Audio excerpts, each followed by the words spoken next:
Welcome back to 1010's podcast. This is my monotone voice. This is all I can muster. This is my voice, and I can't help it. I am sitting in the Kanga Motorsports studio. Across from me on the television is Adam Nielsen sitting in the purple Kanga Motorsports studio. It looks purple on video. It's kind of dark blue. Okay, it looks purple on video. At least my video that I have. Yeah, it's the accent wall of my 6-year-old's room. That would make sense. So, Adam wanted to be here. I said no because I have the vid, and it has kicked my ass for 5 days. I don't need that, man. You keep that to yourself. No, I had made it this far and questioned whether or not I'd ever had it, and that I thought maybe maybe I got it and just didn't have the symptoms. It was no question on Monday. I have the symptoms. It's like I was like fucking shaky. Like my whole body was like off. And then like obviously everything else was like the regular symptoms. So then I took the test. So like you shove the thing way up your nose and then that's the worst, isn't it? I've gotten pretty good at it. And then you take it and you put it in the thing, and then you take that out, and then you put the test applicator thing in the juice. And then you're supposed to wait 10 minutes and then find out if you have the vid. I like put it in there and then like walked away for like a minute, came back and was like, vid. Yup. Oh, no. You are sick, sir. Oh no. That's the worst. So I have been locked in my house for the whole week. It's me and the dogs. That sucks. Yep. Dude. It's been. At least you got the dogs.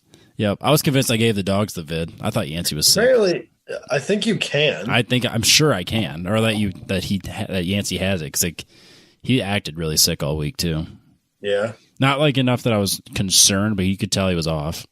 Right. Poor dog. That sucks. So then my voice has been like this for a couple of days, and it's awful. Just feel awful all the time. Yeah. And I can't find my mic, so I'm just using my computer mic. It's fine. Sorry. I guess. You're not that sorry. I think I packed it for Mid-Ohio. Yep. And then didn't go to Mid-Ohio. I mean, you packed it with all this stuff, but this stuff came back. Yeah. But that mic didn't make it here. I can tell you that much. No, I don't think it did. I think it's in my house somewhere, which isn't helpful. You'll find it as soon as we get done. Oh yeah, for sure. It'll be right in front of me tomorrow morning. Definitely. Yeah. Actually, absolutely. You're gonna open the door. Logan's gonna be still awake, and he's gonna be like, yelling into it. Yeah. Yeah. He's sitting in the living room watching TV right now. He's for sure not going to bed. No. He has found the microphone, and he's like fake podcasting, yelling into it, so that when you get done, there it is. Fucking kids. Yep. They're the worst, man. I mean, I love them. Don't get me wrong. But they're a real pain in my ass at the same time.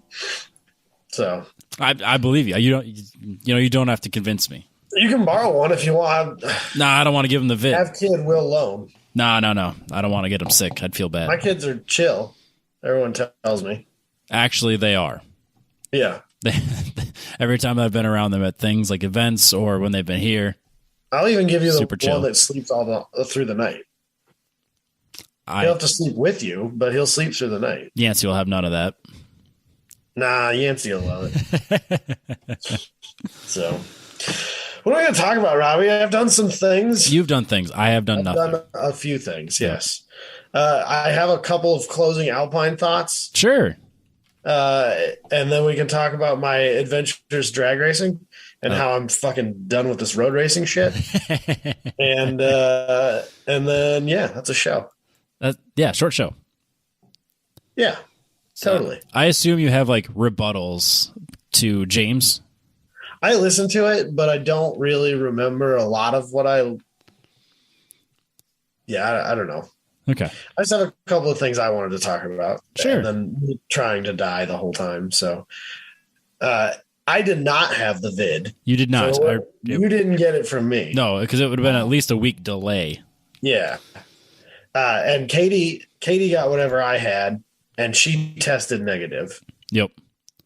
I'm tired of shoving shit up my nose just to get negative COVID results, so I'm not doing it anymore.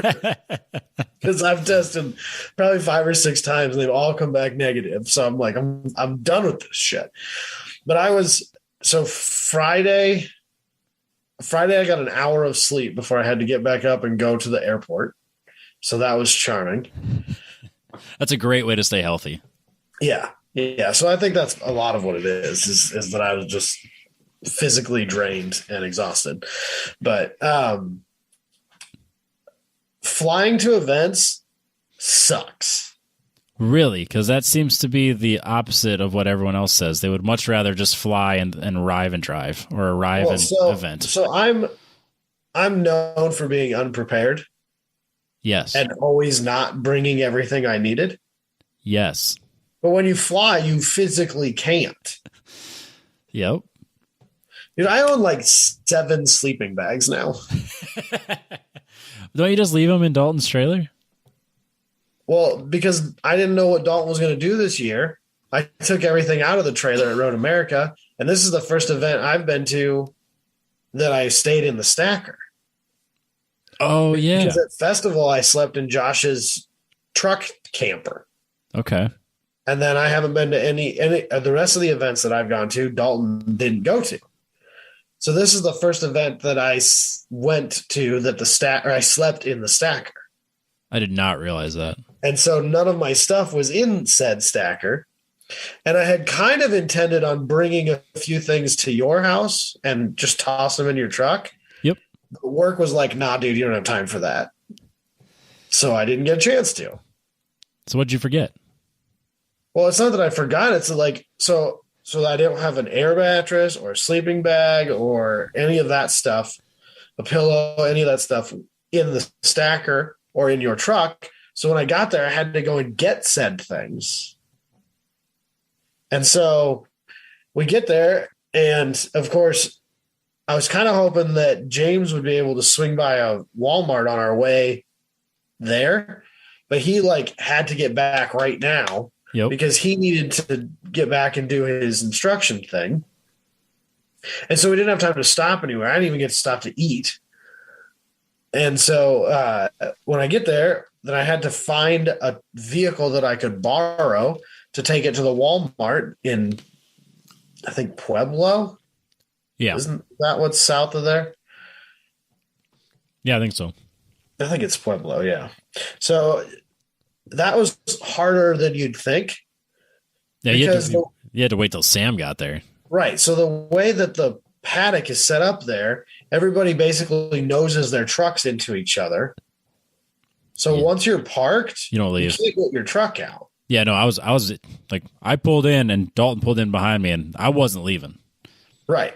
And Dalton couldn't get his truck out because he's nosed in with the people in front of you. Yep. And you. And so he's stuck in there.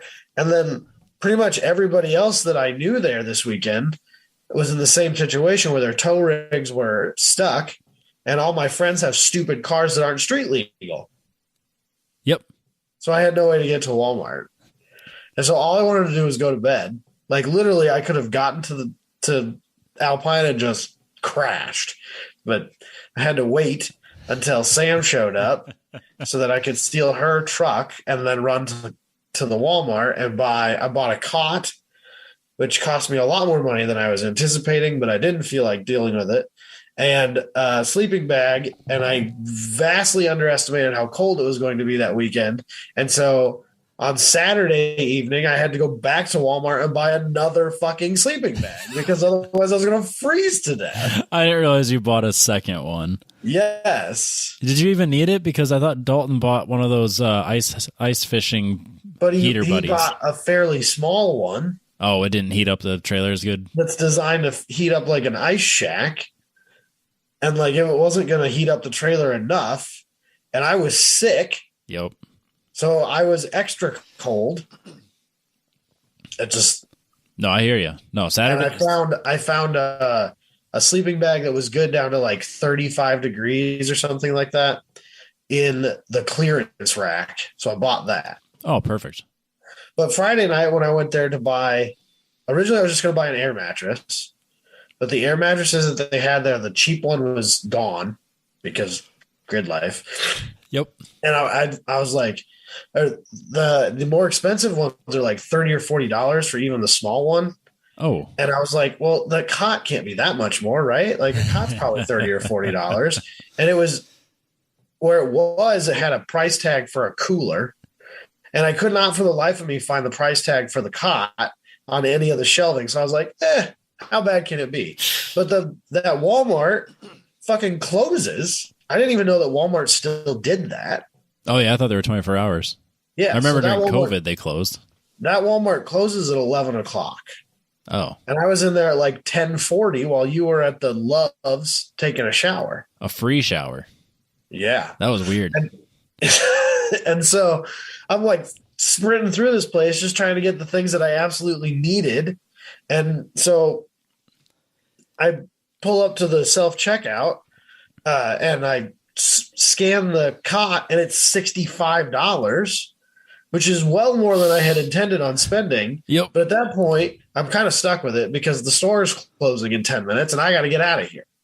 Yeah, they're like shooing you out the door as you're paying. Yeah. So I just bought a $65 cot. Was it comfortable? Not really, no. I was going to say I sat on it for a little while.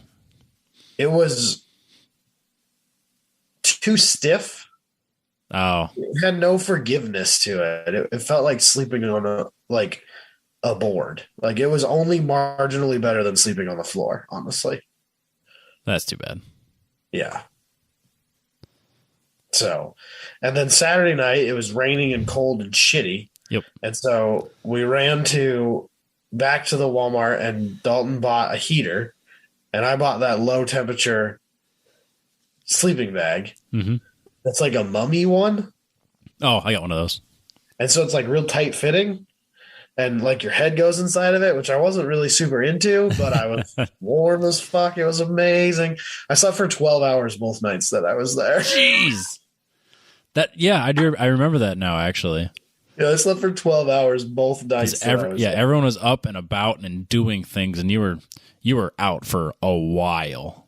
I only sleep like 5 or 6 hours a night at home. Oh yeah, if I sleep My more, normal sleep schedule is 5 to 6 hours a night. Yep. At Alpine, I slept 12 hours a night. Yeah, anything over 8, you should be concerned for my health. And I took a 2-hour nap on Saturday. That's crazy. You flew to Colorado to watch a little bit of on track adventure and then sleep. Well, that's the other thing. So like, Rob Wilkinson puts out his always phenomenal photos, right? Yeah, of course. And I'm flipping through the track battle one, like, oh, I didn't know that car was there. Oh, I never saw that car. Oh, he was there that weekend? Yeah, I didn't see a fucking thing. It was like me at PPI or PRI a handful of years ago. Yeah. Yeah, I get it. I felt like garbage.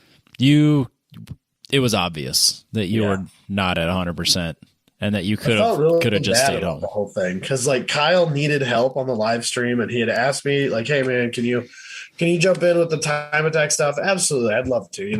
But then that was on Friday. But by the time I got to the racetrack on Friday, the live stream sessions were over. Yep. And so I was going to jump on Saturday. Excuse me. Well, so I wake up on Saturday morning with like the worst sore throat I've had in forever. And that's really saying something. Fuck. And so I text Kyle and I'm like, hey man, I got to run to town and get some lozenges or something so that I can try and power through this, but I'm probably going to miss the first session. And by then he found somebody else to cover me for that. And I just did, which is probably better for Kyle because otherwise he probably would have ended up sick too. Yeah. Then he would have been sick while doing the SRO event this weekend. Yeah. That would have been bad. I feel bad about it, but in the end, it probably ended out better for Kyle. That's probably true. Yeah. So, oh well, here's what it is. I got to relive high school, which was great. Yep. With Taking Back Sunday. was like 95% of the reason that I went. It was definitely that last little motivation to go, for sure. Well, so honestly, like real talk, the only reason that I got on that plane was because I had to cancel my ticket at least 24 hours in advance to get a refund. And if I can't get a refund, then I'm fucking taking the flight. Yeah, for sure. Otherwise, I probably would have canceled it Friday and said, sorry guys, I'm not going to be there. Yeah, I don't blame you. If I felt as awful as I assume you did, yeah, wouldn't blame you at all. Especially with an hour of sleep. Yep. No. So, oh well. So, Alpine's always like more chill. Yeah, just the way it's set up, it seems that like the party bullies aren't really as much of a thing as like at Midwest Fest. I mean, I've never been outside the track. Nope, never made it into GA, and I've never been out to the rally stuff. I went to the rally stuff the first year that was there. Me and Austin Covey ventured out there, and Austin actually drove. What are those little things that Life makes? Sierra cars. Oh, yeah. They brought a whole stacker out there with like 5 or 6 of those Sierra cars, and we're letting people buy chances to run them around the rally course. Oh, that would have been fun. Yeah, those are like some super sprung ATVs. Yeah, I want to say it was like $100 or $150. It wasn't exactly cheap. No, definitely not. But like, you're probably never going to get a chance to take a sequentially shifted Hayabusa powered long travel suspension buggy. Yep, that's like, a much better. Probably not going to be a thing you're going to get to do again. You know. So it's kind of one of the trophy truck at Super Lap when we were at the Rally Ready School. It's like, yeah, it was kind of an expensive ride, but like, when are you going to get to do that again? You know? So Austin paid for it and did it, and he really enjoyed himself. But yeah, that's the only time I've been out of the track there in now 4 years. Yep. And it's just a very different vibe. Yeah. No, I say I always enjoy it when I'm there. It's a good event for sure. Well, and a lot of our core group of troublemakers, if you will, don't venture that far out because that's a long drive, even for us, let alone for people who live 4, 5, 6 hours east of us. Right. So we're a little less rowdy there because we don't have our core group of instigators.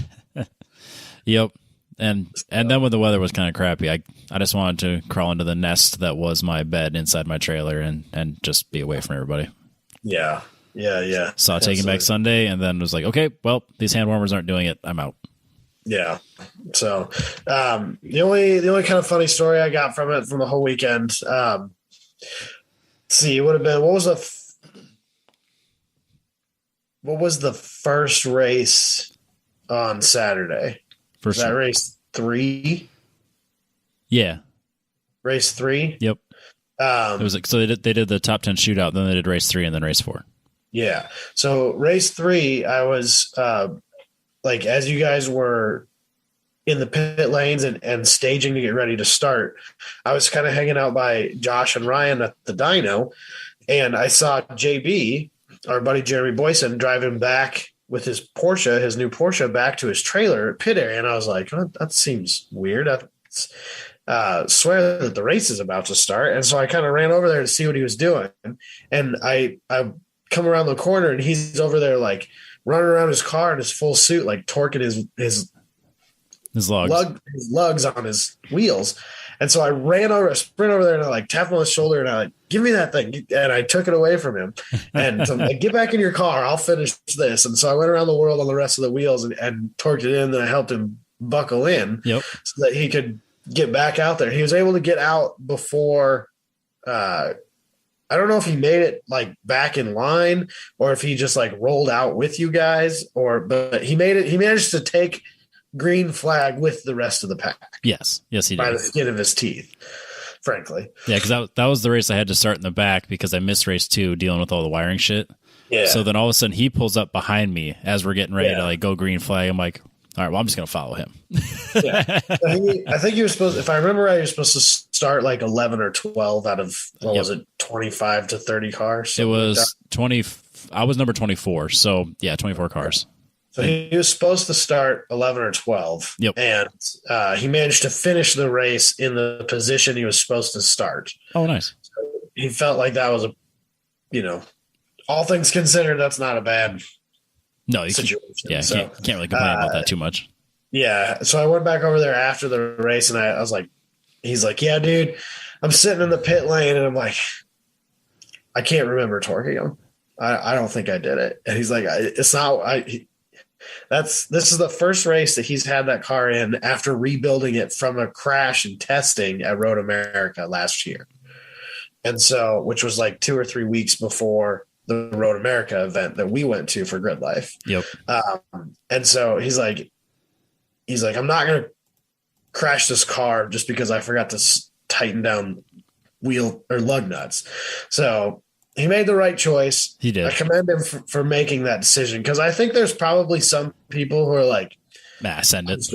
I'm just going to risk it because I don't want to start in the back, which is a terrible attitude to have. But I promise you, there are people in the grid who would make that conscious decision.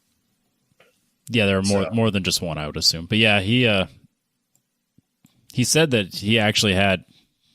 They were loose, but he definitely had some room to go on a few of them. So he made the right choice. I mean, by the time I got there, he was most of the way done with his third tire. And so I only did like half of one and all of another. And they were all pretty close by the time, or to the ones that I checked were all pretty close. But like all it takes is that one, Yeah. Yeah. The one weakest link is going to be your problem. So he had his son there, Carter, who I think is maybe a year or so older than my son. But I was like, hey, you want to come with me? We'll go watch your dad race or whatever. And he's like, yeah, that'd be nice, And I asked him, you want to go up on top of the timing tower building with me? Like we can go watch the race from up high. You can see the whole racetrack. He's like, can I go up there? Are we allowed to? And I was like, well, I'm special, so I'll get you up there with me. He said, not everybody gets to go up there, but if you're with me, they'll let you through. Nice. Oh, that would be so cool. I took him up there and we watched the race up there with Adam and a few other of the Grid Life staff and stuff like that. So he thought that was really cool, which it was fun to give him that opportunity. Yeah, that's a nice little highlight for him. Yeah. Yeah. So the RSX that JB used to race was there this weekend and was still racing in race 3.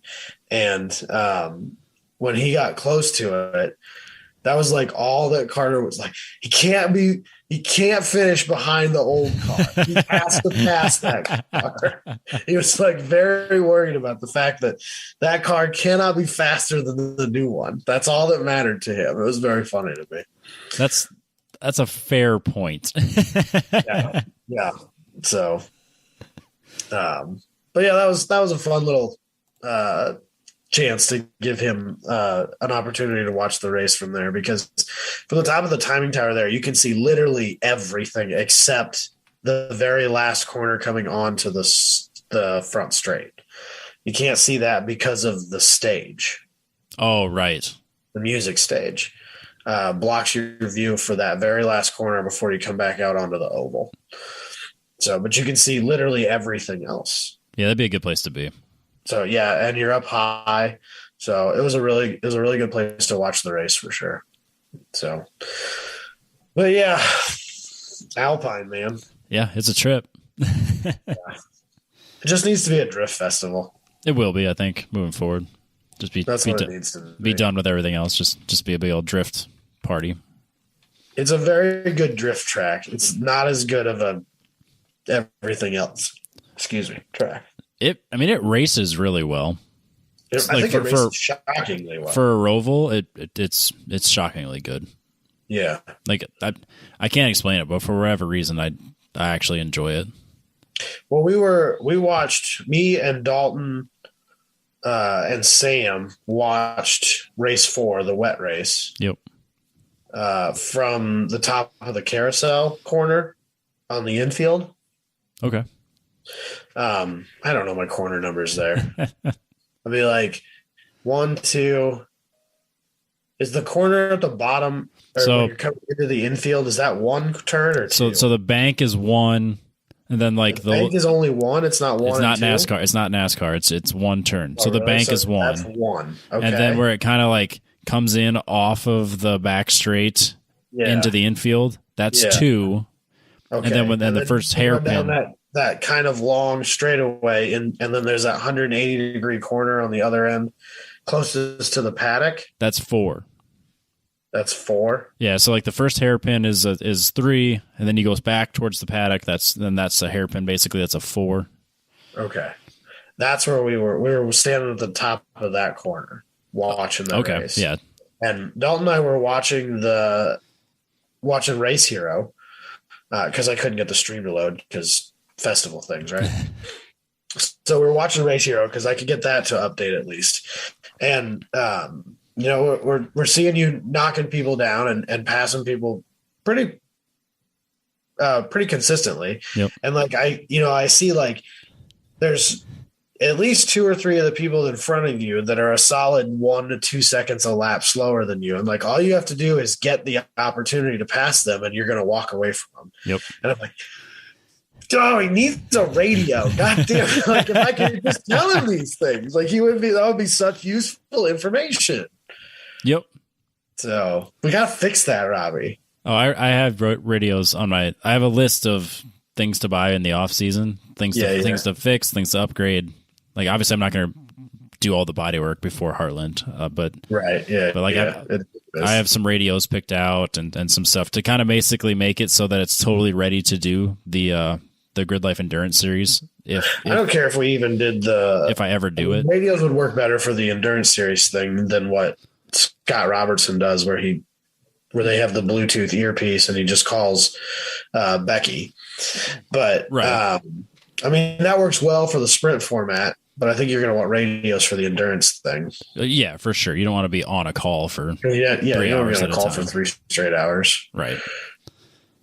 You have to have your phone plugged in to be able to do that. Yeah. No, I have some radios picked out and then like learning with the NPO one on things that I like and don't like. So yeah.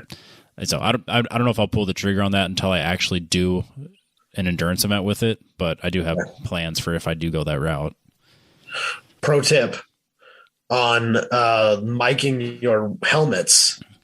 Those of you listening and wanting to do the endurance GLTC stuff, Mr. Kanga Motorsports himself had a great write-up from a few years ago on his website about how to wire a mic into a helmet. And I remember when we did Champ Car with the Neon, more than one of the guys on the team used that write-up to do their helmets, and it was flawlessly executed. Yep. KangaMotorsports.com. Look at us. Yes. Helping our friends who help us. Yep. So yeah, no, that's my recap. There were a few things that I was like, really, James, you're gonna do me like that when I'm not even on the show. But, I don't remember what they are anymore, so I'm just gonna have to let it slide. Yep. No, obviously the highlight was race 4 for me, and then Friday night when I went with you to go to Walmart, it was super hot on Thursday, so I was all sweaty, and then I was all grimy all day Friday. So I needed a shower, and I didn't want to do a prison style shower if I didn't have to. And then there's a Love's just down the road, like just straight south. So like we went there last year. I think it was like $12.50 to take a shower, and I was like, I'll pay $12.50 for a private shower. That's fine. That's kind of steep. It is. Like it's a convenience fee. Who has to use that shower? That's a lot of money. It's way more expensive now. So like that's kind of where I was going with my story. So I think now, depending on where you're at, they'll charge up to like $25 for a shower. Complete and total insanity. That's a $5 thing. Yes, and it's because I think everything's like paid with reward points or whatever. So like when I went programs and loyalty programs and shit like that. Yeah, so I don't think anyone actually pays the money. I think everyone pays with rewards points or company dollars or whatever. So so like I walk in there and it's like what 10, 11 o'clock. It's almost 11 o'clock at night. Yeah, because I was almost closing down the Walmart. Yep, and there was a couple people in the truck stop, and there was maybe like the person that was manning the truck stop side of it was actually just like mopping the floors and like had headphones in, not paying attention. So I'm like kind of standing there waiting for a little bit, and all of a sudden he realizes that I'm waiting for him, and he goes, I can help you. I was like, I was hoping I could get a shower. And he goes, rewards? And I was like, no, I'm not a trucker. I'm just paying cash. And so and he just like prints off a ticket and hands it across to me. He goes, shower 3 or whatever. And I was like, that's it? He's like, nah, you're good, boss. You handsome robbed him. I got a free shower. I was dumbfounded. I was like, but then I realized, like I had just read somewhere people complaining about, like, I think it was Chicago. They were talking about that the truck stops were charging like $25 per shower, and so like I think it was all because of like the rewards points. So it's if someone actually has to pay to use the showers, it's expensive. So I think he was just like, this dude clearly is not a trucker. Not trying to, here's your free shower, which I thought was really strange. I would have paid it, but I wouldn't have been I wouldn't have been super pumped about a $25 shower though. $12, fine. $25, not so much. No, that's out of control.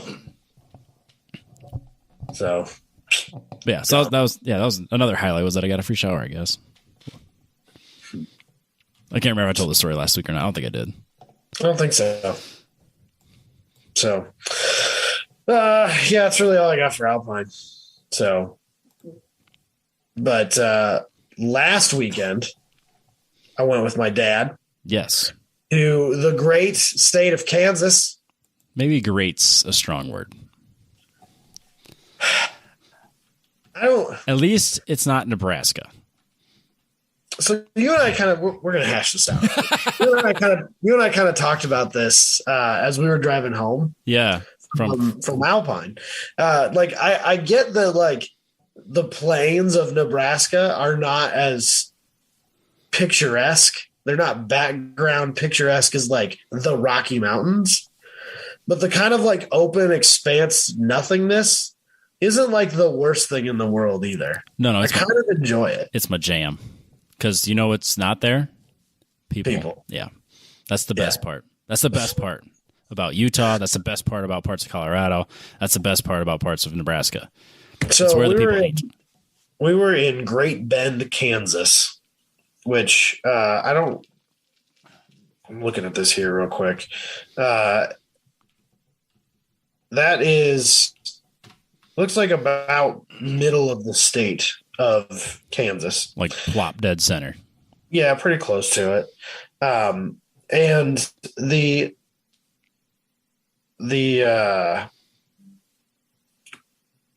landscape there, so like that used to be the bottom of the ocean, right? Okay, yeah. And so there's a lot of like buttes and like rocky outcroppings, and it's actually like a really interesting geography there. Okay. It's not what you would expect. That I believe for sure. So I'm gonna send you a screenshot here real quick, which I realize that this is coming in late, but I want you to see what this racetrack, this place that this is, because it's a trip. So the drag strip in Great Bend, Kansas, actually is the home of the very first ever NHRA Nationals event. Okay. Like 1955. Yeah, in 1955 was the very first NHRA national event, and legend has it that because NHRA used to own the drag strip in Topeka. Yep. And legend has it that that Topeka that NHRA offered to build the Topeka facility in Great Bend instead, and they said no, we don't want that riffraff here. And so this racetrack is literally an old like Air Force military base, okay, reserve type place, and the runway that is now the drag strip is every bit of a mile long. Oh yeah, it's long. It's huge. Yeah, it's a huge place. And like there's still an Army National Guard facility, like right smack dab in the middle of the paddock area for the drag strip. And so like there's a building there, and a parking for the guardsmen and a fenced in area with a bunch of like army trucks in the middle of this racetrack. Huh. And you park on what used to be the taxiway. It's all concrete.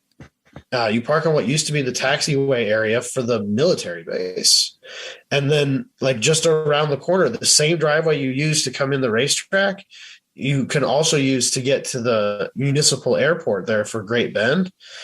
And Great Bend's not like a destination place, but there were a couple, I'm assuming that there was some kind of private jet company that's headquartered out of that airport, because throughout the weekend, probably 3 or 4 smaller private passenger jets left. Mm-hmm. And I'm assuming they were going out to like, get people and bring them somewhere. I'm assuming they're not people leaving Great Bend in these private jets. I'm assuming it's some sort of private jet company that you can lease a plane from. Probably. Yeah. And they have their like home base there in Great Bend because it's probably cheaper to keep a plane there than it is to keep it at, O'Hare or whatever. Right. Which I don't doubt at all. Right. So, but like, it's just such an interesting place because, it's middle of nowhere, Kansas. And it's maybe half a mile from town. Like you really don't even leave. Yeah, it's Great like Bend right on the edge of town. It's right there on the edge of town. And like, we've talked about it many, many times before, how a lot of these racetracks that are so close to population centers struggle so much with sound ordinances and stuff like that. And I think I've also made comment on here that like, if you think a lot of these track cars that we deal with at grid life events and the like are loud, then you should go to a drag strip once. And like, but Great Bend has like embraced this drag strip quite well, considering that, 60 years ago, they told the NHRA to pound sand that they didn't want a nationals track there. But now, like, when you drive through a lot of these small towns, they'll have signs on their street lights that tell you like what direction to go to whatever mild tourist attraction the town is somewhat famous for or whatever. Mm-hmm. And like the drag strip is listed on these signs through town as you're driving through town. So, they've not only do they like accept the fact that the track's there, but they've embraced it and like encourage, like they understand that it's probably bringing people in and keeping restaurants and hotels busy. Oh, for sure. It's not an unimportant part of the economy in that town, which I think is cool to see because we see the very opposite in so many other places in road racing. Yeah, the town I think of that does that very well is obviously is like Road America.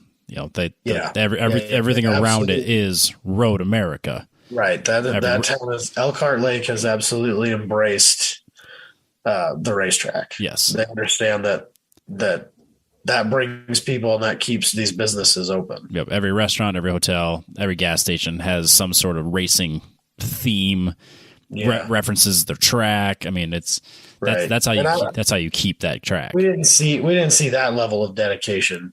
But in Great Bend, but it's not the prestigious track that is Road America either, for sure.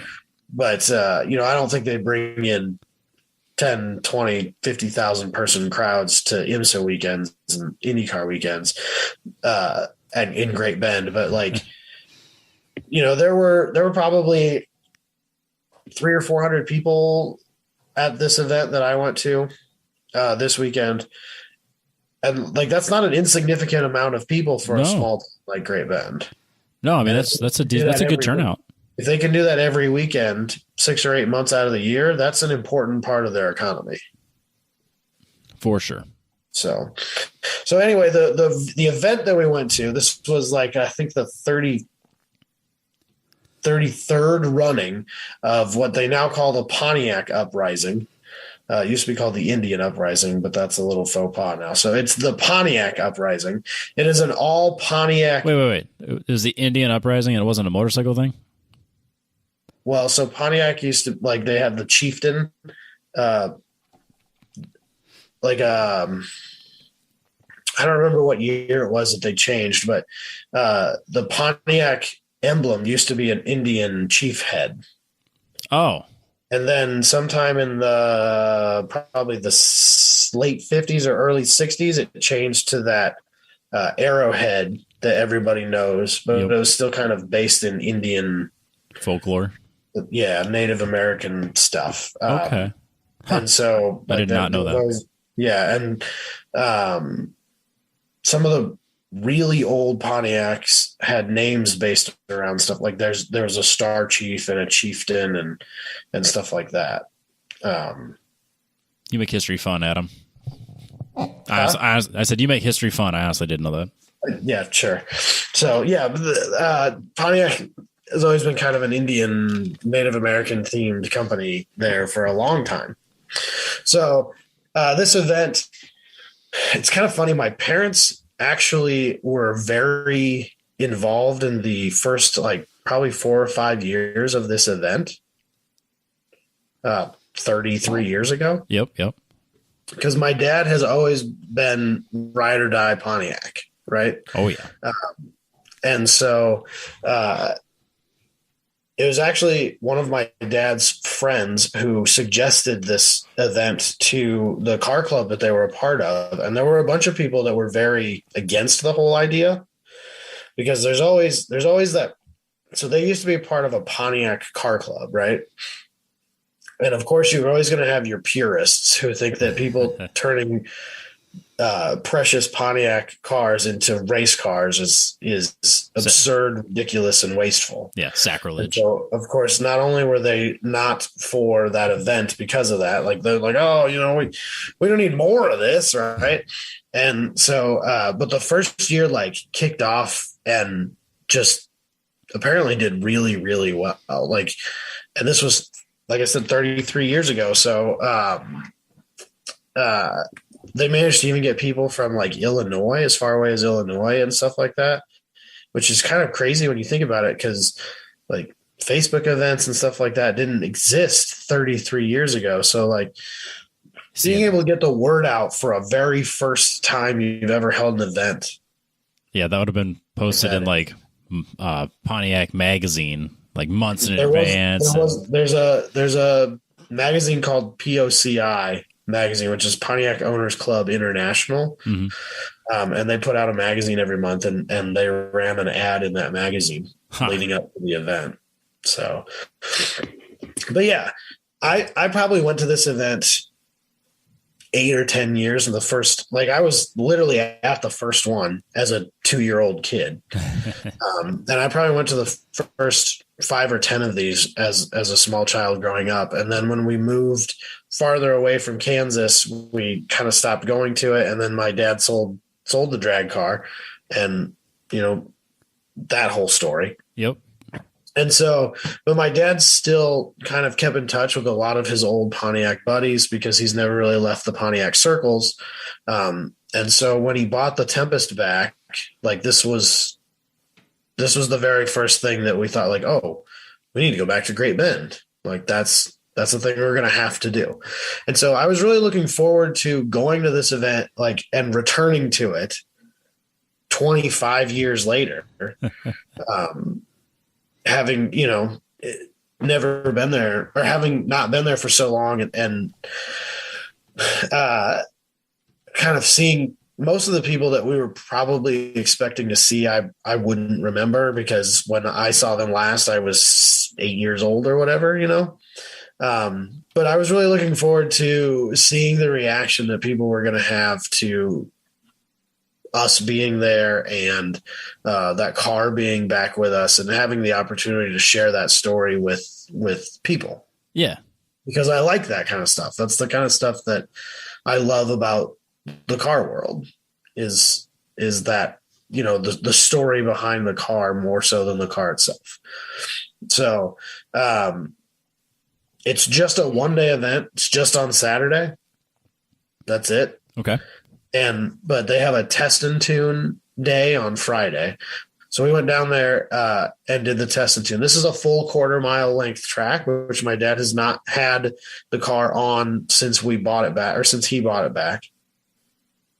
We've only gone to 1/8 mile tracks with the car.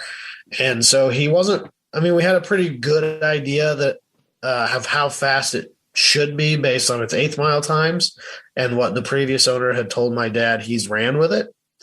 But Dad's made a few small changes on it that in theory should have slowed it down a little bit, probably not as much as we really needed to, because NHRA sanctioned tracks, which my dad does not regularly race at, they have specific rules for going specific times. And anything over a 10 flat, a 999 and faster, you have to have a certain, that's like a step up in license level. Oh, okay. So like I assumed it was like a safety prep level, and I'm like, no, that car's got a license level. Oh, I was gonna say like that. I'll say that car's got to meet any safety regulation. So the chassis itself, although it does need a recertification because the certification is expired, and it does need a so. I tried to look it up, and it's annoyingly difficult to get the facts straight. But my best understanding of it is that 10 flat and slower, the car does not need to be up to date on the chassis cert. Okay. But 999 and faster, and he needs an updated chassis certification. The chassis, I think, is good for like 670s or something like that. Oh, wow. Which is remarkably faster than we'll ever go with it. Which is not a bad thing to have that type of safety prep. Right, yeah. When you're building a full tube chassis car like that, that's basically the only way you can get it. Makes sense. Is like you can't really buy a full chassis tube chassis car because that was bought as a kit. It's a Jerry Bickle designed chassis. Jerry Bickle is the guy who designs like all the pro stock cars and has for many, many years. Mm-hmm. And a lot of the real fast pro mod cars and even some of the guys on Street Outlaws have Jerry Bickle chassis. Like, oh, wow. He's a very well-known chassis designer, and he sells kits that you buy from him that are basically a wheelbase. Like you say, okay, I need a car. The body I'm going to put on this chassis is a 102-inch wheelbase. So you buy a 102-inch chassis from him.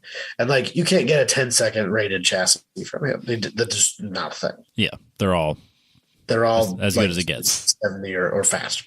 Because it'd be dumb to make that. Right. Because if you're only going to go that slow and you're not that like, you could just build a stock car and put a roll cage in it. You don't need to build a tube chassis car to go those speeds. Yep. So most people don't put in the effort to do that. But, and then you just buy a chassis from him and he sends it to your chassis builder of choice in a box with a bunch of pre-bent tubing and you weld it together. Yep. And then you weld tabs onto that to make the body fit. So they're not custom built for different, like it's the chassis that's underneath that car was not custom built to fit a 1962 Pontiac Tempest. You can pull that body off and you could put whatever, anything that has the same wheelbase, you can put back on there and just weld new body mounting tabs to make it work. Huh. Neat. Yeah. So the car should be more than capable of going that fast. It just needs a chassis recertification, which is formality. Yeah, and then it's like a $300 formality though. That's the annoying part. Oh, really? What's it good for? Like 6 months? No, I think we're not sure. I think it's a couple of years. Okay. Well, it's yeah. Let's say 2 to 5. Okay, like an SFI. Again, difficult to figure out, and also, I don't really understand why it would expire. I guess there's verifying that there wasn't some sort of damage and that it's still good. I don't know. Yeah. Maybe. I don't know. It's kind of silly. It is. And then you have to have a physical and get a health card. Huh. And then you go to a track that has a licensor. I don't know what they call that. A guy who is a official with the NHRA, and then you make a few passes at that track at like a test and tune night or something like that, and he'll sign off and say you're good to go, and they'll give you your license. Okay. And it's like $265 a year or something like that, which is kind of absurd. Yeah, so it's kind of expensive. Yeah. It might be every 2 years. It might be every 2 years, but it's still very expensive. So when we originally owned that car, I think it only went like 1020s or something like that. And that's the reason. Oh, yeah. Especially if he's going to do like bracket racing. You know? Right. So he was bracket racing with it. And to do a 1020 didn't require an insane motor. So it didn't require like having to do tear down and rebuilds in the off season every year. Like it was basically a factory engine with a decent rotating assembly and a healthy cam in it. Mm-hmm. And so it wasn't exotic. It wasn't expensive. It wasn't annoying. And he didn't have to jump through all these hoops to go that fast. Which makes perfect sense. Right. And so that's why there's a lot of cars that run low 10-second quarter miles, is because at that point, to make the jump to go from a low 10 to a high 9 is a huge amount of effort and money. Yeah. And not just for the car either. Like all that extra stuff that goes with it. Yeah. And then like, do you think you really can tell the difference between running like a 1002 and a 997? Like you're not going to know the difference in the car. No. You know? So it's just not worth going any faster than that unless you're going to go deeper. Yeah. For very, very specific goals. Yeah. Right. Yeah. And so we just never bothered. Well, the guy that had bought the car from us put enough time and effort into the car to make it run a little bit quicker. And so we get to the event. We went to the test and tune. My dad's had a little bit of problem with the brakes in events. In what way? Like having no pedal. Like when he makes his pass and he's trying to slow down at the end of it? Yeah, so he'll hit the brakes and the car just won't slow down as quick as it should. Like the brakes are working, just not well. Oh. And so I helped him bleed the brakes on site because it's really easy to bleed the brakes in that car. But I helped him bleed them. We got a bunch of air out of the system. And so the first pass, he went out and just kind of made a half-track hit to make sure the car would slow down before he was going to go out and do his 10-second quarter. Go real fast. And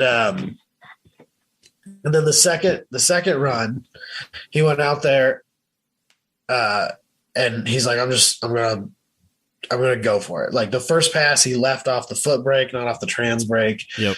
So he didn't leave very hard, and he only ran it to like maybe the 8th mile before he lifted and just coasted through. And then the second pass, he says, brakes are working. I'm gonna let it all hang out. And I guess he lifted a little bit after the 1,000-foot for some reason. I don't remember exactly. Because he could sense that it was fast as shit. Well, maybe, yeah. So I don't think I sent you this time slip, but I think you did. Went. I sent you some. I don't know if I sent you this one or not. Oh. But that first pass that he made, first full pass that he made, he went through the 8th mile at 6:02, which is right where he's always been. 6:0 and change is like what he's ran very consistently the whole time he's had that car. Okay. But 6:02 at 113 miles an hour. Okay. And to get an idea of how much he slowed down, he went through the quarter mile at 111 and ran a 975. So his mile per hour in the eighth was faster than his mile per hour in the quarter, and he still ran a sub 10-second quarter mile pass, which we're not allowed to run. Yeah, I was gonna say I'm looking at the other timesheet you got, and it was Yeah, you're a 6:07 going to a 9:89. So that was where he lifted at the 1,000-foot mark, right at the 1,000-foot mark. So, long story short, as he pulls off and you pull up, there's a timing stand and they hand you your time slip, right? And the guy handed him time slip and said, "You're done. You can't go that fast. You need to slow the car down." Like, Yep. Okay, gotcha. That's fine. We can do that. So we pull it back into pits. And my dad says, "Yeah, they said no more. Like we have to slow the car down." So, what the hell? Your lights are back. It's good. That was weird. That was real weird. I've never had that happen before. My lights just went out in my room. Anyway, Don't worry, it's probably just a mouse or a rat. Yeah, exactly. So we're just going to pull timing on the car. No big deal. Just to loosen the distributor, turn the distributor. His buddy who was parked next to us, which is one of his longtime buddies from back in the day, had a timing light with him. A what? Yeah, right. I was like, you don't just tap some stuff on the computer and make it. Don't you just pull up your laptop and plug it into this thing? And no, like more fuel, less fuel, add timing, remove time, page up, page down. Right? Like, how hard is this? Yeah, I was confused too. Boomer stuff. I don't know what to tell you. They just get out their hammers and wrenches and like, we got this. Exactly. What are you talking about? Like, just get the laptop. Yeah, you got this goofy wrench that's got like 6 compound bends in it to get to the distributor. I don't even know what a distributor is. Beats me. Yeah, I don't know. Timing light? But so we pulled some timing in the car, and then he went back up to make a pass to see if we had pulled enough timing to make the car legal. And when he hit the burnout box and nailed it, the car kind of like, you could tell it stuttered and then went, "Oh yeah, I'm doing things right." Yep. And so then I was like, well, this isn't good. Yes. And so then he pulls up to the line, gets up on the trans brake, and just hammers it like he's supposed to, and the car just sputters. Ooh. And the light turns green and he just kind of rolls off the line. Yeah, ran like a 19-second pass or something stupid, right?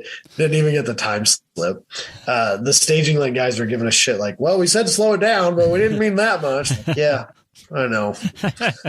It's a pendulum swing. We'll get there. we got to find that sweet spot. That's too much. We'll swing back the other way. So on, and then we pulled back into the pits, and my dad was pretty sure there were some fueling issues. So we started looking at the carburetor, and the what? Yeah, right. It's this thing that sits on top of the engine, and air goes through it, and gas just falls into the chambers underneath it, and then goes hopefully into the combustion chambers. Huh. It's very strange. And it requires a bunch of specialty tools and bullshit, and it's mostly voodoo magic. It's really what it is. But we realized that the needle and seat was not, so it was flooding itself. Mm-hmm. The needle and seat was not working correctly. And at first we thought it was just the needle and seat. And then we realized after fighting it for quite a few hours, trying to get the thing to run right, we realized that he was running like 9 or 10 PSI of fuel pressure when he's only supposed to be at like 6 or 7 PSI of fuel pressure. That is so low. I know. Well, carburetors don't. Yeah, I know. Dude, the Webers on my Omni, 4.5 PSI. That's crazy. Yeah. So, we fiddled around with the regulator for a little while and then got it to stabilize out and be normal again. And Dad thinks that maybe there was something stuck in it or passing through it or something like that. I don't know. I think he's probably just going to be on the safe side and maybe just at least tear it down, if not replace it. So we don't have to deal with this again. That's the one that was with the car that. Yes. Okay. So the fuel system in that car is designed for alcohol. So the lines are way bigger than they need to be for the gas that we're using now. Oh, yeah. Because you have to run a lot of alcohol. But it has a giant fuel pump in the back that's like the loudest fucking thing in the world. And there's a fuel pressure regulator back there with that fuel pump. And there's a recirc system. So if the car is not pulling fuel, but the fuel pump is on, it'll recirc it back from the fuel pump into the tank. Right. And then there's the line going up to the front of the car. And then there's a second fuel pressure regulator that is the one that actually controls the fuel pressure at the carburetor. Okay. So you want a little bit higher pressure from the tank to that fuel pressure regulator to kind of help fuel starve issues, I think is kind of the goal, if I understand this correctly. I don't know. Carburetor things, right? Beats me. Yeah, beats me. And so that's the long and skinny of the fuel system on that car. So we kind of got that sorted out. And then we thought, well, maybe this thing will run right now, hopefully. And but by then the test and tune day was over. And so we moved on to Saturday. Actually, my dad at that point had given up on the car because we couldn't get it to run right. Yeah, because you went the other direction, then it was running like absolute crap, and you couldn't get it to. Yeah, dude, so that's 112 octane fuel that he runs in that car. Like that's some serious race car. Yeah, for sure. Like that's proper race gas. Explosion dinosaurs, right? And while we're fiddling with this carburetor, trying to make it work, trying to get the needle and seat to not be flooded out, and this thing not to just pour fuel into it. It kept flooding the car out, and so then you just put your foot to the floor and hold the start button until it starts. Oh, and when you're doing that, there's fire coming out at the top of the carburetor. And I'm in the car running the start button and stuff like that. And my dad and his buddy are out there, and they're just like, just fan just hit it with a rag, and I'm like, this is insanity. Like, you don't even have a fire. Neither one of you know where a fire extinguisher is. I promise this. I told my dad I'm buying him a 3-nozzle fire system for Christmas. There's not a fire system in that car? No, that's not a thing. They have a handheld? Is that it? I don't even know that there's a handheld one in the car. Dude, the NHRA has to require something. Apparently not. What? No, I don't think so. Not at that level. Dude, being strapped in a car without a fire extinguisher or a fire system, not even extinguisher, a system. Being in a caged car without a system. There's no system. Man. No way. Never seen a system on a drag car of the level my dad's is at. That's crazy. That's that pro mods and funny cars and shit like that. I'm sure those have systems. I'm sure. But like a bracket car? No. Wow. I'm going to fix that though. Yeah. Not make me feel good. No, that's one of those expensive things that I bought that I'm so happy that I bought and I never want to use ever. Right. And I hope I have to recertify, or I have to get it redone in next year. Yeah. Whatever. So that's fine. They're like, we're trying to get this car to run, and they're like, oh, big flame coming out of the carburetor, just stick a towel in it, it'll go out. This is fucking insanity. And eventually we just gave up. My dad didn't have any spare parts for the carburetor. My dad's buddy had a needle and seat, but it wouldn't work either. And this was before we realized that the fuel pressure regulator was fucked. Okay. And so we kind of called it a night, and my dad was like, fuck it, we'll just come out here and watch races tomorrow and leave at a decent time and be done with it. Right. The car's just not going to run. I can't get it to slow down. It doesn't want to run at all right now. And my dad is the type of person that just hates thrashing on cars at the racetrack. I get that. It's either going to work or it isn't. Yes. For my dad. That's just the way it is for him, which I can understand. And I was a little bit disappointed in the result there, but I wasn't going to push him into doing something he didn't want to do because he's just going to get mad about it. and be frustrated about it, and that's not going to end well for anybody. No, because then you're doing it out of spite, and then if you're not thinking straight because you're mad, it's right. nothing and good's coming out of it. I don't want him. I didn't want to put pressure on him, and he's like, I suppose you really want me to try and figure this out. And I want you to do what you think is best. I'm not going to push you to do anything you are not comfortable with or don't want to do. This isn't Dalton we're talking about here. It's not worth it to me. Yeah. I would have enjoyed just hanging out on the stands, watching drag racing with my dad just as much as actually doing it. What we were doing didn't matter to me nearly as much as just being there and enjoying the event. That's fair. And so Friday night we went back to the hotel. My dad was kind of down and out on it. I crashed and went to sleep, and I think he kind of sat there and stewed on it for a while. What's that like? Trying to decide a couple of things. Number one, the short-term issue was he going to try and get the car running? And then number two, the long-term issue was, is he going to go through the process and effort of getting himself and the car licensed to run what it's clearly capable of running? Because at this point, we don't even know how fast it can go. We know it'll run well deep into the nines. Yep. Or is he going to slow it down? Which we all know what that answer was going to be. You don't want to slow it down. Yeah. And so I woke up Saturday morning and kind of was talking to him a little bit, and he's like,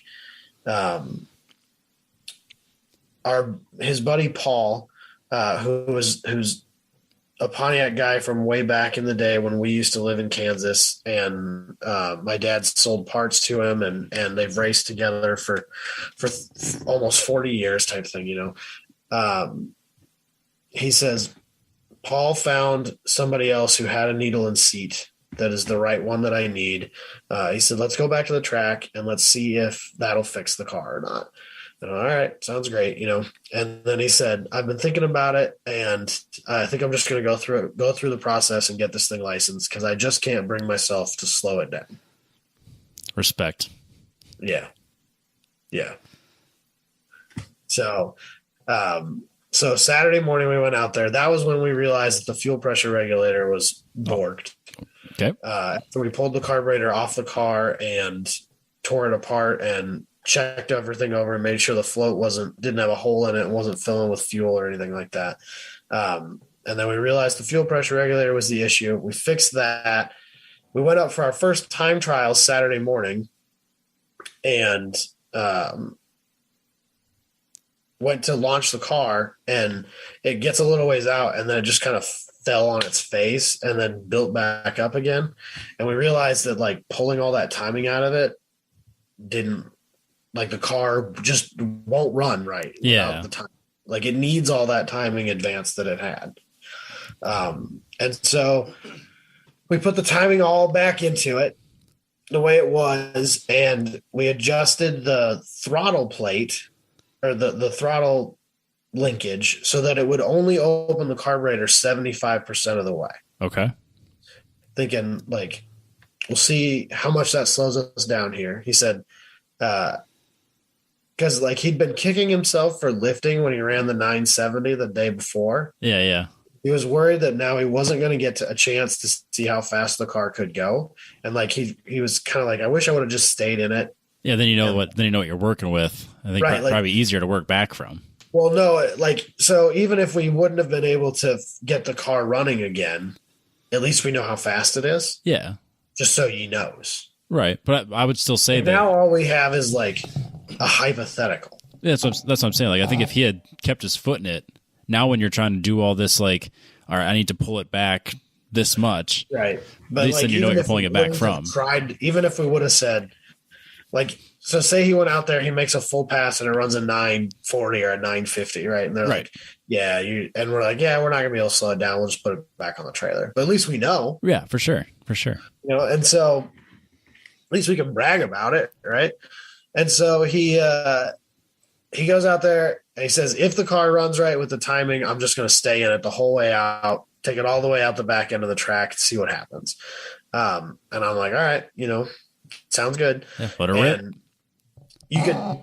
you can hear the car, like even in the burnout, like it's just runs so much better with all that timing advance in it. And he pulls it in through the lights, gets up on the trans brake, launches the car, pulls the front end off the ground. Just like, it's so perfect. The car just runs so good, dude. It runs perfectly straight. It doesn't spin. It just hooks goes up and just goes. And it ran out the back of the track, and I'm standing there watching it, and I'm like, part of me's like, come on, be dumb fast, right? Like, part of me's like, let's see a stupid time slip, and part of me's like, 10:02, baby. I just need a 10:02, right? I couldn't decide like where I wanted to be on it, and then the board pops up and says 9:58, and I was like, oh shit! Turns out we didn't slow it down at all. So, yeah, it ran a 6:04 in the 8th, which is slower, 0.02 of a second slower than he ran the day before when he lifted earlier. Yep. So it ran a 6:04 at 112 miles an hour in the 8th, and ran a 9:58 at 136.9 miles an hour in the quarter mile. And that is with the throttle only opening 75% of the way. Which you'll remember when we first got this car and I was talking about it, I had said, you know, when he converted it from alcohol to gas, he got a Holley 1050 Dominator from a friend and just threw it on the car. Didn't check it. Doesn't know what's getting in it, is in it, nothing. Just threw it on the car and said, car runs. Close enough. Clearly it's running rich, because if you can pull 25% of its fueling away from it, it runs as faster than it's ever ran before. You clearly have, you're probably running it real fucking rich. Well, I mean, and also, you know, lean is mean. So, yeah. So he pulled it back in, like lined it up with the trailer, like we were going to load it up. and don't even get just don't get your time slip. Don't talk to anybody. Just go. So, we know it's time to leave. He's got, you know, glasses and bad eyes just like I do, but it's really hard to wear glasses and a helmet. Yep. And like, he can see well enough to make a drag strip pass, right? It's not like he's that blind. Right. He doesn't wear his helmet, or he doesn't wear his glasses when he's in the car. Okay. And so he got his slip, but that's tiny little handwriting, or tiny little writing on the slip. He's not even going to try and read it.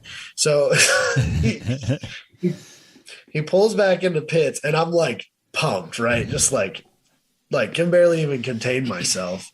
Because I don't, at that point, I didn't care if we had to put the car on the trailer. Like, we just ran a 950. That's so dumb fast. I couldn't care less if we were done racing for the weekend at that point. Like, it was totally worth it. Everything we had gone through at that point, just to get that 950 step. Even though we weren't supposed to. But he gets out of the car. He's like, I can't even read this, but it was really fast, wasn't it? And I was like, yeah dude, you ran a 958 at almost 140 miles an hour. And dude, I've never seen him so happy in my life. That's awesome. Like, he was so pumped. So that was, I mean, yeah, we broke some rules and we should have been in trouble, but like, the car runs, dude. That's so good. It runs. I'm excited to see what his actual time is once he's got it. I really don't think that there's much more than another 10th or 2 in it. That's puts it into a very low 9-second. That's range. A fast freaking car. It's a fast car for what it is, for sure. Yeah. So, but he went up and talked to the guys, to the track staff, and the guy's like, you know, mostly he just went up there to apologize to him and be like, sorry, you know, I'm putting it on the trailer. I'm done. I'm not, like, clearly this isn't doing what I want. And they're like, oh, no. We have people that do this all the time. Just lift at the 1,000-foot mark. And my dad's like, are you sure? And he's like, yeah, it's no big deal. I'm like, and he and I even talked about it. Like, that's kind of sketchy. Yeah. Right? Kind of really sketchy. Like, it's sketchy, and like it's also kind of unsportsmanlike. Yeah, because you're kind of defeating the whole point of It's kind the of safety it's kind of a rules. shitty way to win a race. Yeah. Even if it is bracket racing and it doesn't really matter like how fast you go, it's still kind of a shitty way to win a race. But there was a lot of people like, oh no, don't worry about it, man, it's fine. So my dad's like, all right, cool, whatever. So but you only get 2 time trials. Mm-hmm. So we just dialed in a 10-0, like a 10-0-0 flat, just a 10 flat, Yep. and said, I guess we'll find out what happens in eliminations.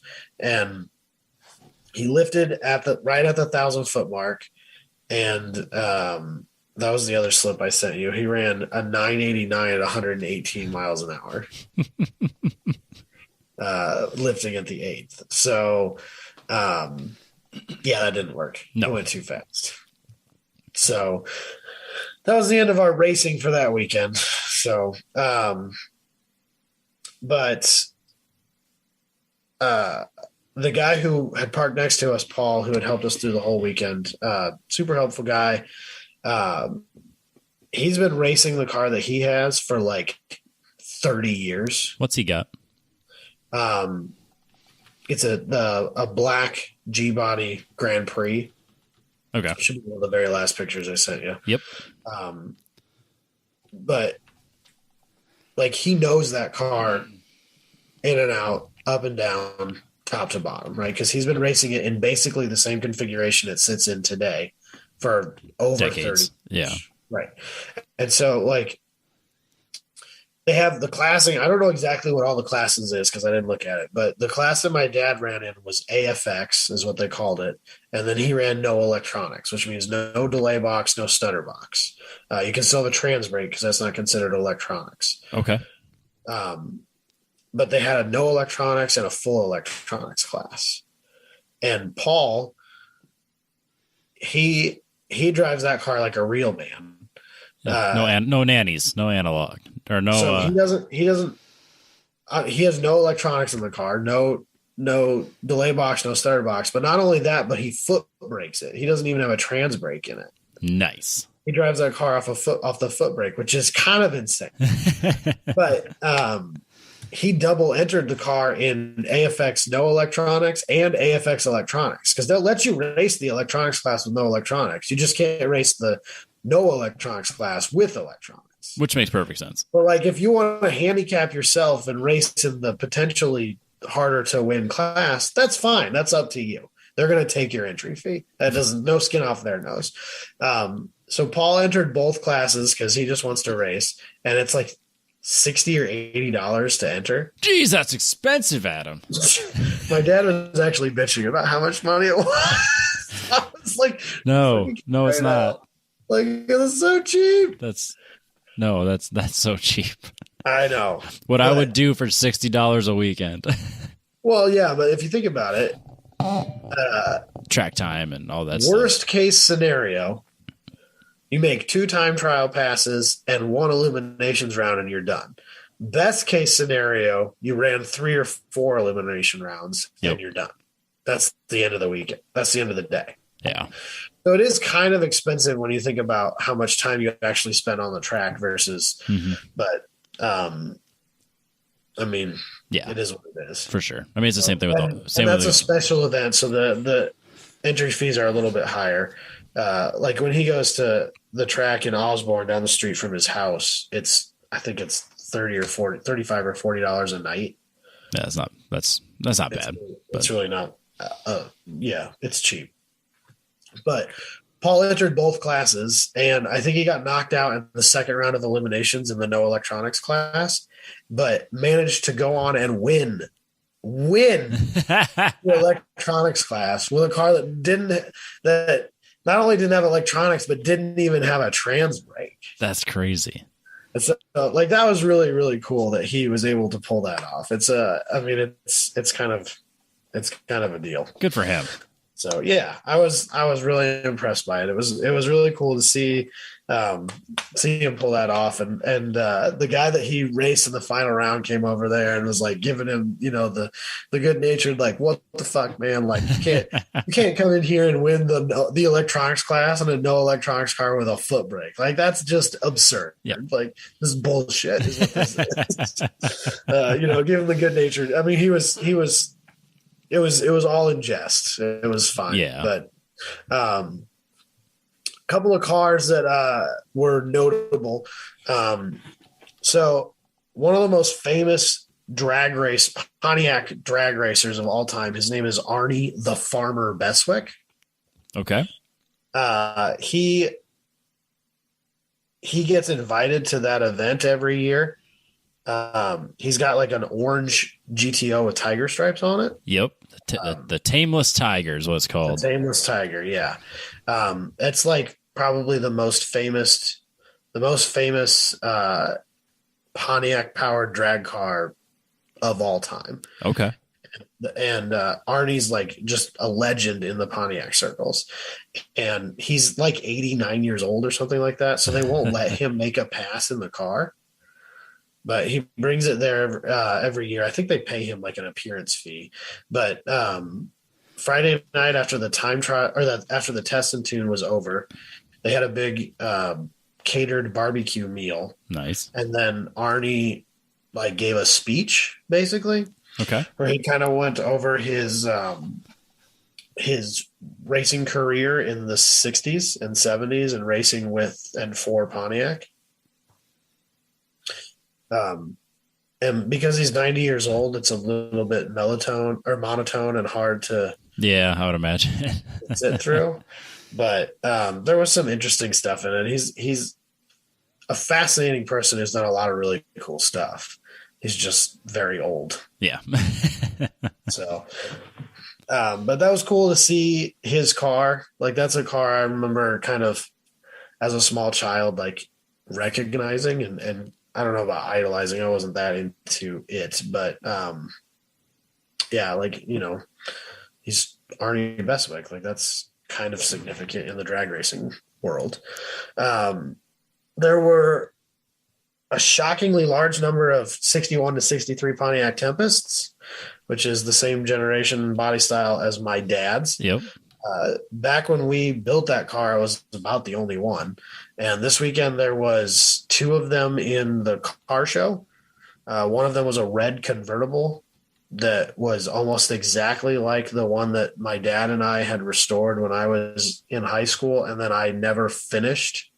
Oh, yeah. That we had talked about when my dad was on the show here. Shit, that's already been like 2 years ago now. It's been a while. But yeah, I know. But it was kind of cool to see that and like kind of remember that car. The Tempests are such a funny little car. Right. And then there were a couple there that were racing with us that was kind of interesting to see. There was a maroon one that was very, very similarly set up to the first Tempest drag car that my dad had, where someone had cut a trans tunnel in it and put a Ford 9-inch in the back, but it was still like a full interior street car. And because it was originally a transaxle with a torque tube and a 4-cylinder.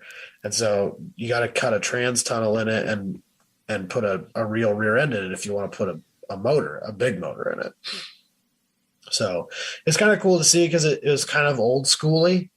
Like it was a straight axe and some cheater slicks, a straight axle and some cheater slicks away from being like a full-fledged gasser. So it was neat to see that there were a couple of these. And then one of the cars that was there owned by a guy named Mike Cooper.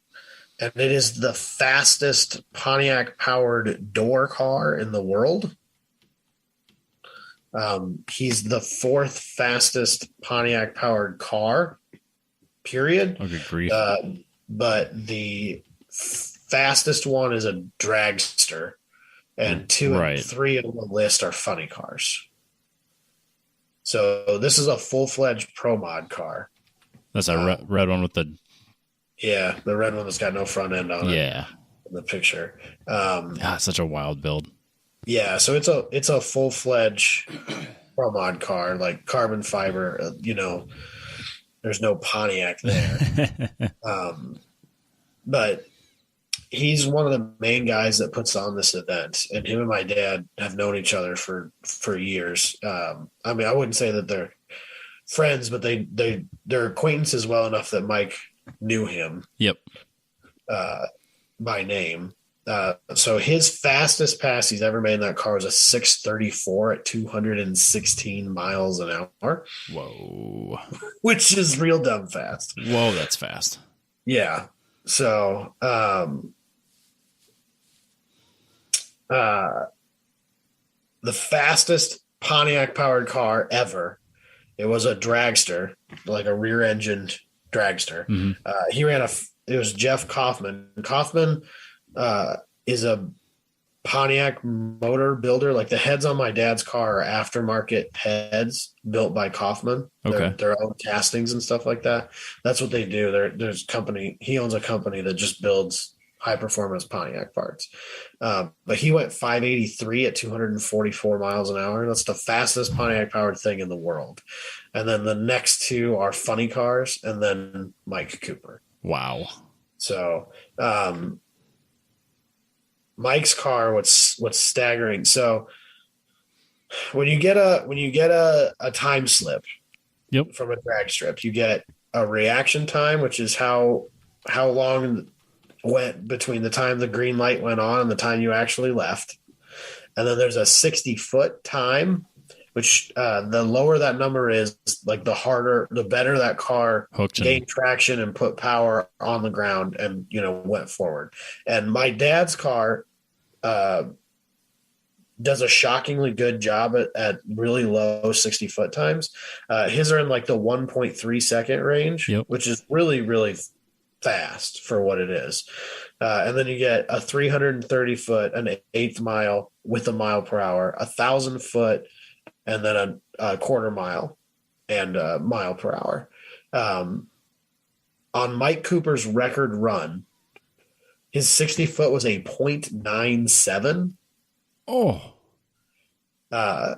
Which is seriously dumb fast. That is so fast. That car has to like almost hurt when it launches. Like a fucking rocket ship. It must hook so hard and launch so hard. Like the G-force that car pulls has got to be mildly staggering. But he went 399 in the eighth at 181 miles an hour.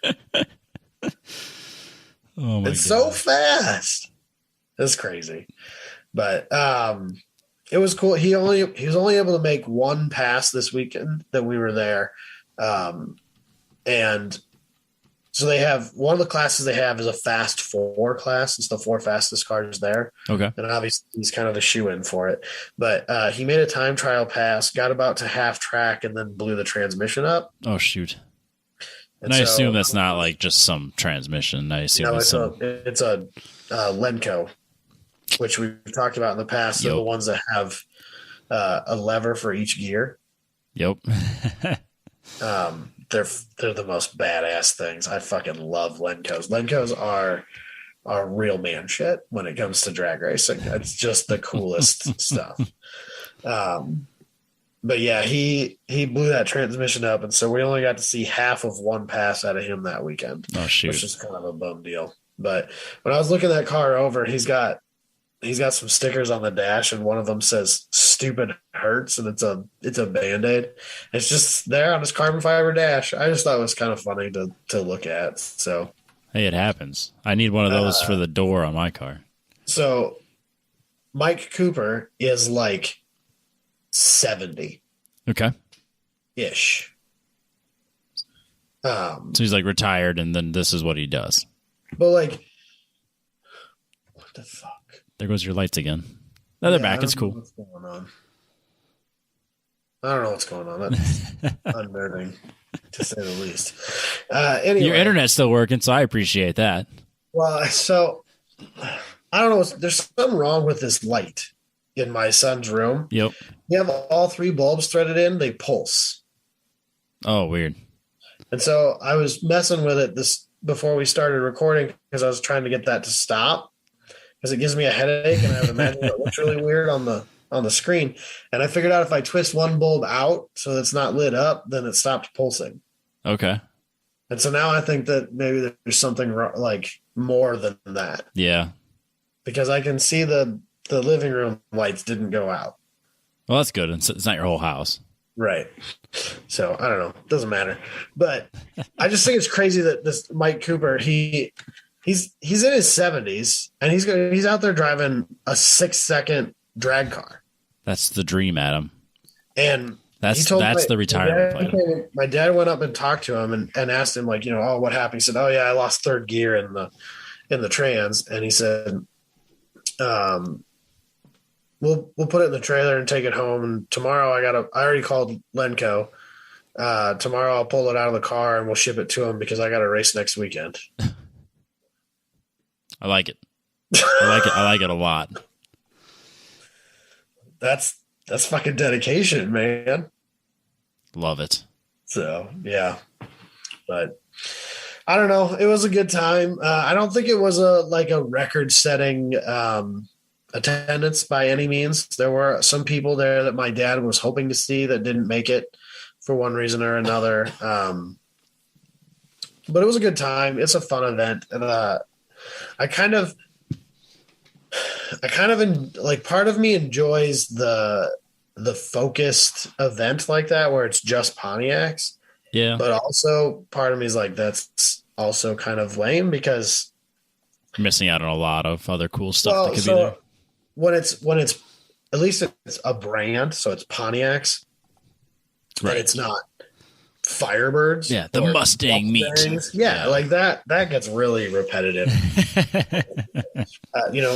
Pontiac made cars for probably close to 100 years. Yeah, forever. And there was a car show and the drag race. And so, there's enough variance there between all of the different things that you could build a Pontiac out of. Right. That it wasn't quite as repetitive or obnoxious as like a Mustang meet or a Camaro meet or a Firebird meet would be. And it's not as obnoxious as a Z meet would be just on principle. I can't like Z Nationals, man. That's all it is. Sounds like the worst event ever. The VQ Nationals. Bunch of terribly sound straight pipe stanced out bros. Actually, no, I think it's a track. I think it's a track event actually. So yeah, I think it is. So it's a little better than that. Yeah, but it was a good time. I enjoyed myself. I'm sure it's something we'll be back to next year. My dad has continually been pushing me to get in the driver's seat of that car. Yes. And I don't know. You even posted about it, like, so you have to do it. Drag racing is weird, right? Because it seems so simple. But it's not. It doesn't seem like it would be that exciting. But it is, Adam. Roller coasters are exciting. But you just sit there. But they're exciting.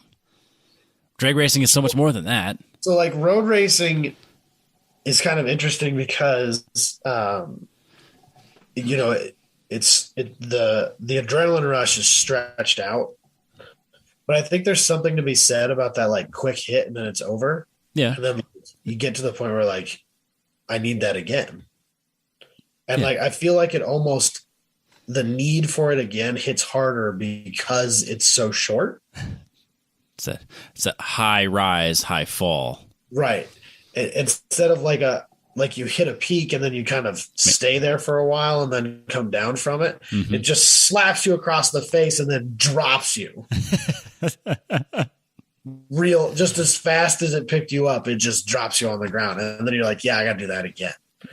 And even being in the pit lane and then, helping my dad get strapped in and then standing off to the side while he rolls through there and then makes his pass. I even feel that adrenaline rush and I can't imagine what it's like in the car. And I got to do it. Yeah, you do. So the drag strip that's closest to him does Test in 2 nights on Wednesdays. We can give up a podcast night for that. I think that's fair. I don't think I'm going to do it this season. Yeah, but season's kind of almost over. Beginning of next season, I think I'm going to go. I'll take like a half day on Wednesday and a half day, get off at noon on Wednesday and be back to work at noon on Thursday. Yeah. Drive down there, make a couple passes on the test and tune weekend, get my feet wet. Because it's a lot of car. Yeah, so basically what you're doing, Adam, is that you're going to tie off on your arm. You're going to hold it with your mouth. You're going to take the syringe and you got to flick it a couple times, and then you just inject it right there in the big vein.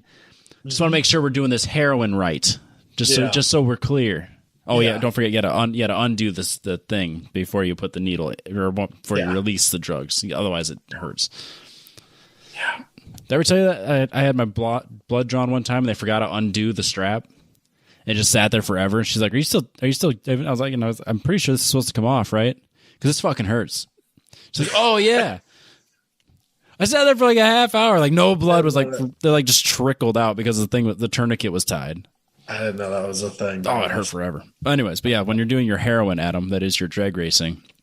Make sure you take the tourniquet off when you inject. So, I don't know. I feel like there's a very high probability that I'm going to do that, and I'm a very all in like addictive person. Yeah, once you get that hit, like where you have that like focus, you are in.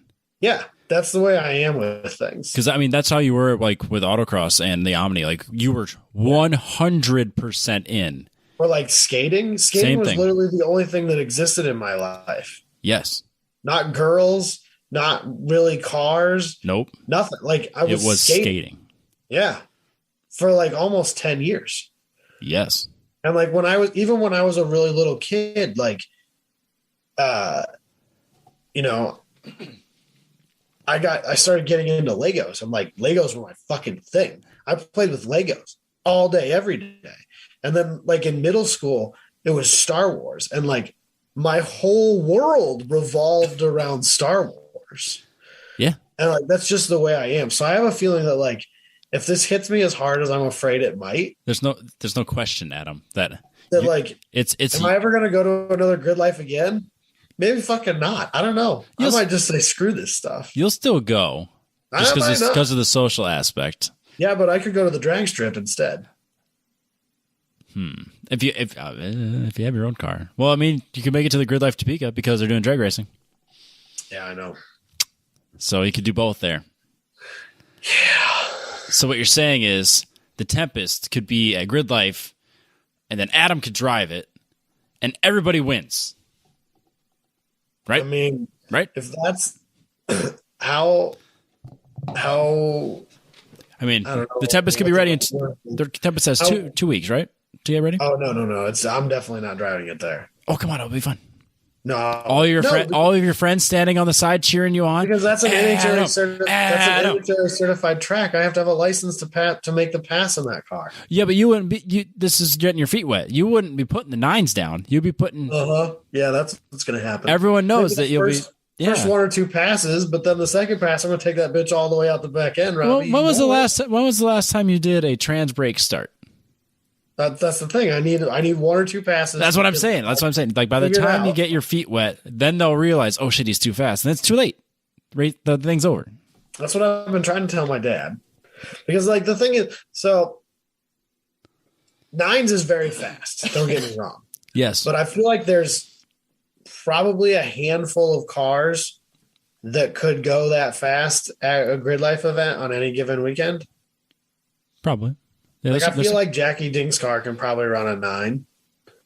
I feel like Dewey's car turned all the way up, if he doesn't break a drivetrain component because it's a Subaru, right, could run a 9 because that car weighs like next to nothing. What do you think Ferris could run? It doesn't have a ton of aero on it, so it's not super draggy because Street Mod doesn't allow a ton of aero. Mm-hmm.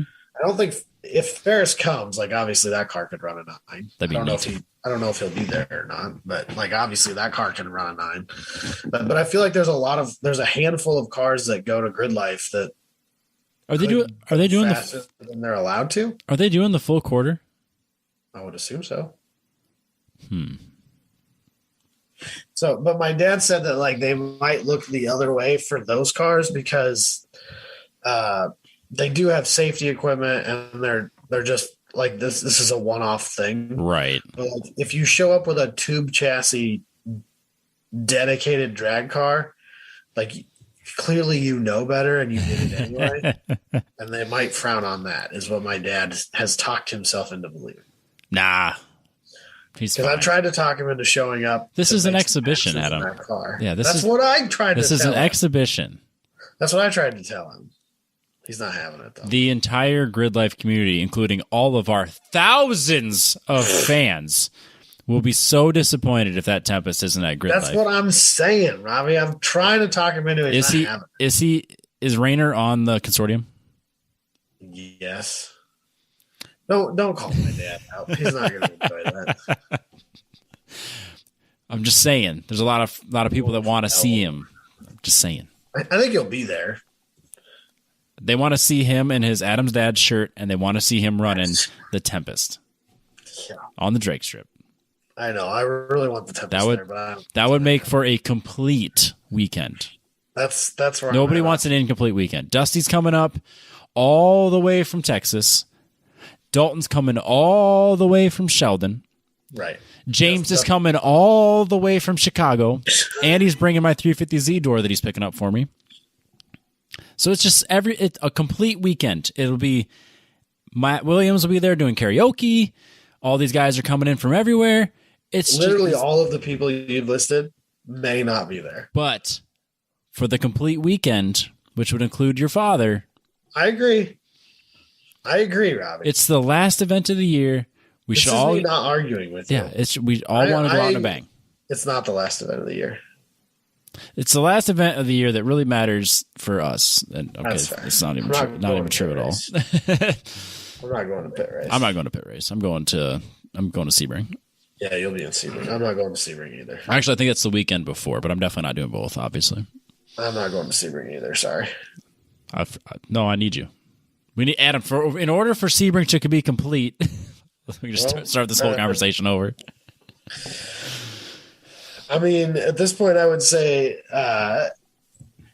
based on the season so far, there's a probably better than 50% chance you could talk me into going to Sebring. That's the real problem here. You know, if James goes to Topeka, then he could talk you into having to go to Sebring while he's there. James, we want you at Topeka. I don't care. If you want me at Sebring, hit me up. We'll talk about it. Awesome. Awesome. I would really like to go to that. So yeah, because of Sebring. Like, what's the chance that I'm going to get to go back to Sebring? You know, I'll say the NPO one's like ready, because you know what you do when you have COVID and no one to hang out with and nothing to do. You work on all the cars that are sitting in your shop. Dalton remodeled his bathroom, but hey, yeah, same. Same time. Yeah. So the NPO one's ready for the test day. I mean, besides the body work on the Z, which I'm obviously not going to put a whole lot of effort into until I properly fix it this winter. I'm just kind of hammering out some dents and throwing some stickers on it. Yep. Other than that, Z's ready. So. Did you fix your blip box? Yes, I completely rewired everything, man. Like I got a whole completely new harness. I'm so proud. Yeah, replaced the harness. And then completely pulled all of the wiring out for everything behind the dash and completely rewired everything. New relay box, everything. Perfect. Yeah, so everything that's below the dash with wiring is brand new. Good. And everything seems to be working shipshape. Good. Which means whatever problem is going to be my issue later on, it has not come forward yet. Yeah. So well, that'll wait until race 2.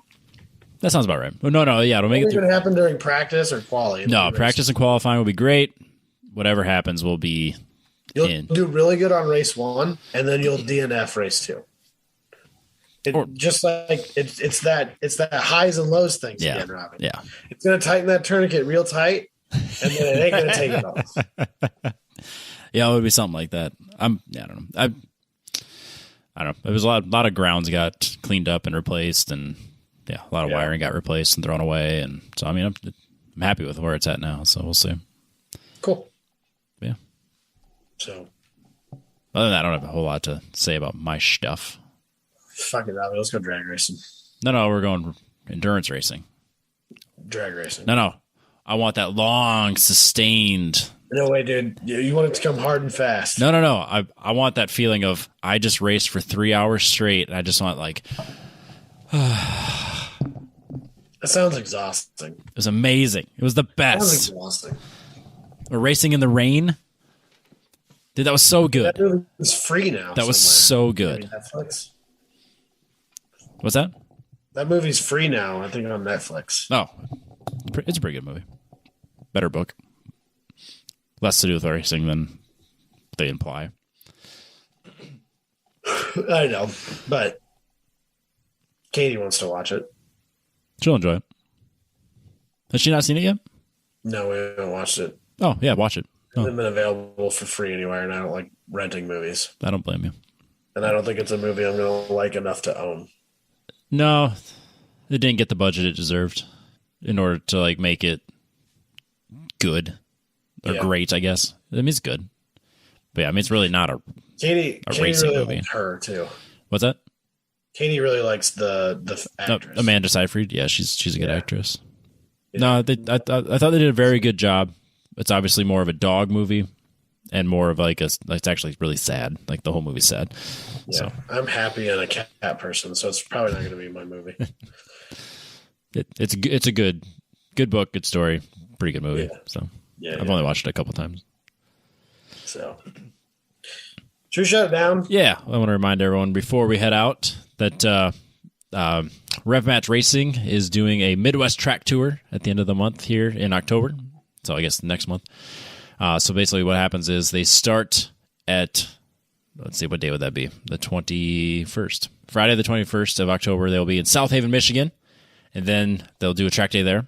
And then you will legally and safely cannonball it to Illinois, where you will be at Joliet for Autobahn, where you'll do a track day on Saturday. And then do the same thing. You will drive to South Beloit for Blackhawk Farms, where you will be there all day Sunday for a track day. So if you are a listener, you can use the code 1010 to get 5% off. We're trying to get a bunch of people out there. I think it'll be super fun. It's kind of got a little bit of a one-lap feel to it. Got 3 tracks in 3 days. I think it'll be super fun. If you can definitely make it to that. I would highly recommend it. It's going to be super, super great. So that's revmatchracing.org. That's the event. And then obviously we want to thank our partners and sponsors and friends, Factory Fabrication, factoryfabrication.com for all of your fabrication needs. If you need custom furniture, rails, cages, boom, we'll hook you up. There's no code. You just show up and say, hey, Adam sent me. And it's going to be... Definitely don't mention Robbie. No, don't do that. He'll be like, oh, that guy that's like messing with my car all the time? Yeah. And be all breaking mad. Breaking shit. Yeah. Actually, I discovered things that were broken that had we gone on track again with would have been a problem. So I have a keen eye, Adam. Race cars are dumb. Race cars are dumb. We were so close to DNFing. I did not realize that until yesterday when I sent the picture to Booney. I was like, yeah, we need to replace this like yesterday. This is broken. Is that the picture you sent us? Yeah. The rocker? Yeah, the rocker was broken. You already broke one of them. I assume that was not the one that broke already. No, it was the other side. So, but yeah, factoryfabrication.com for all your fabrication needs.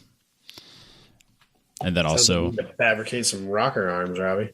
Oh, that would be sweet. We should definitely be doing more of our own manufacturing, I would say. Apparently. Not just on the race car, but like just in general. In general. Booney should be I don't disagree. I think Booney should have a bunch of machines and like hire, I don't know, at least one engineer. I can think of one guy that would be really great at that. And there's a corner office that's in that building that would just like be perfect for an engineering office. Why does it have to be a corner office? Because it's already there. Special. It's just in the corner already. It's just full of stuff. It's like basically a closet, but like you could put a desk in there and an engineer, and he could do a bunch of cool stuff. Someone that's already got programming experience, I would say, would be a really good candidate for this job. It'd only take a couple of machines. I would say a lathe, mill. It'd be great. This feels like a personal ad at this point. Factoryfabrication.com for all of your future machining needs. And then also, if you want to have a bitchin' shirt like what I'm wearing at the moment, head over to mypetrobox.com.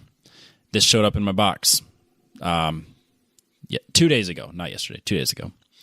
No, it was yesterday. It was yesterday. Yeah, I thought it was yesterday. Yesterday. No, but I was sitting at home, just enjoying my COVID.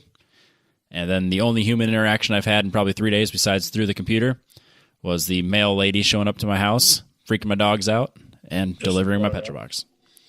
So if you want to have your Petrobox delivered to your house once a month, head over to mypetrobox.com, sign up, use the code TTP15. That first box, 15% off. Or if you like specific things on their store, just hit the shop button. Everything that's available in the store is 15% off with that same code. And then finally, Apex Pro. ApexTrackCoach.com. This is a wonderful, wonderful tool to be using for data and getting faster with your lap times. Andrew and the Apex Pro unit are just about as good as it gets when it comes to data acquisition and your basically your value for data. If you want to use the official Motorsports app of 1010's podcast, you can use the Apex Pro app. That is free. You don't even have to have the unit. You can just have it. It will use the what's the word I'm looking for? Accelerometer, as well as like the GPS and everything that's in your phone. So you can just use that for free. That's available on the iOS store, Android store. That is apextrackcoach.com, and then Apex Pro, the app. So yeah, if you use the code 10tenths, you can get the Gen 2 unit. That you get that and the window mount, and you get 10% off. So it's apextrackcoach.com. Adam. Robbie. We are getting to that time of the year where we are wrapping things up. We're running out of events, which I'm not like super mad about. No, but I am. Yeah. It's been a weird year, man. It's been a super weird year. I'm ready for a few months of doing less. You say that, but so we got October, which is busy. Mm-hmm.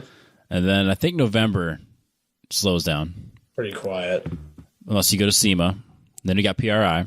Not going to SEMA. Are we going to PRI this year? Yes. I can be talked out of it. I could be talked into it. Or out of it. That's the problem right now. I have so much. I have extra vacation because of all the stuff I planned on doing that it kind of shuffled around. And so, I should have vacation for it. I guess we're going to PRI. We could go to SEMA too, Adam. It'd be great. You need to fix the Cooper. I do. So we can take the Cooper to PRI. I'm not going to have it done by then. I can tell you that much. 40 miles to the gallon. I can tell you right now I'm not having that. Fun little car. We can take the Focus. That'll be better content. I don't really want to take the Focus that badly, but at the same time, my cheapness is like, yeah, let's take the Focus. Let's do that. Part of me doesn't ever want to get back in that car again, and part of me is like, hey, man, whatever's cheap. The problem with the Cooper is that now I don't trust it because it's left me high and dry. So until I fix it, what's that like? Yeah, not fun. So yeah, that's still just sitting. I don't know, man. Shit's expensive, way too expensive. That's no joke. So that's least priority. I don't really. Eventually, I'll fix it or sell it. Whatever. I don't care. If someone wants to buy it, they can buy it. That's make me an offer, I guess. Otherwise, it'll get fixed eventually. But I think that's it, Adam. That's a good show. That's all I got. All right, we'll catch everybody next week.